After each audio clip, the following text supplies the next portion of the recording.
Okay guys, एक बहुत ही bad news सामने आ रही है। अमेरिका और ईरान के दरमियान मुज़ाकरात बगैर किसी नतीजे के खत्म हो चुके हैं। जी नाज़रीन, आज सुबह पाकिस्तान में जेडी वैंस ने कहा कि यह बहुत ही बुरी खबर है कि हम किसी मुआहदे तक नहीं पहुंच सके हैं, और इनकी प्रेस कॉन्फ्रेंस बहुत ही ज्यादा छोटी थी और इन्होंने जल्द ही इसे खत्म किया और वहां से चले गए। जबकि जर्नलिस्ट जो थे वो इनसे अपनाए हुर्मस के बारे में सवाल कर रहे थे और पूछ रहे थे कि क्या अमेरिका ईरान के साथ दोबारा जंग की तरफ जा रहा है, तो वो इन सवालों का जवाब देने में दिलचस्पी नहीं रखते थे और ऐसा लग रहा था कि जेडी वैंस जो है वो मजीद जंग की धमकी दे रहे हैं। जी नाज़रीन, अब सवाल यह है कि ये जो मुज़ाकरात हैं ये क्यों कामयाब नहीं हुए हैं। बेसिकली 3 पॉइंट्स की वजह से ये जो बेसिकली मुज़ाकरात है कामयाब ना हो सके हैं। पहला पॉइंट तो ये है कि अमेरिका ने कहा था कि अपनाए हुर्मस पर ईरान और अमेरिका दोनों मिलकर कंट्रोल करेंगे, और ईरान ने उनकी इस ऑफर को ठुकरा दिया। और उसके बाद जो दूसरा पॉइंट था वो लेबनान वाला था, और क्योंकि इसराइल ने कहा कि हम खुद डायरेक्ट जो है वो लेबनान के साथ बेसिकली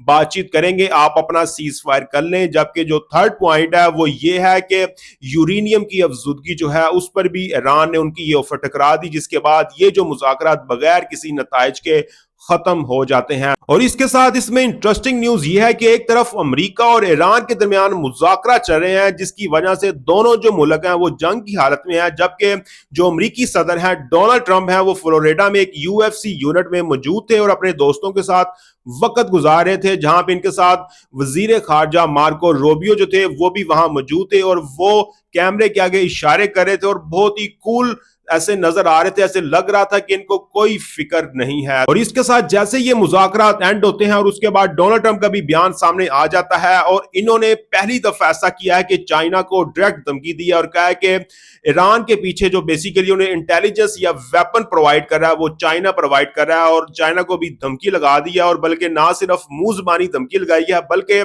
चाइना पर 50% टैरिफ भी आयद कर दिया गया और कहा कि हम आपके साथ मुज़ाकरा तब करेंगे जब आप ईरान को वेपनाइज करना छोड़ देंगे और इंटेलिजेंस प्रोवाइड करना बंद कर देंगे। क्योंकि डोनाल्ड ट्रंप का अगले ही मंथ जो है वो चाइना के साथ विजिट भी है, उससे पहले ये बातचीत करना बड़ी हैरान कुन है। तो खैर नाज़रीन, आप किस पर क्या राय है लाजमी पर सेक्शन बताएं। बहुत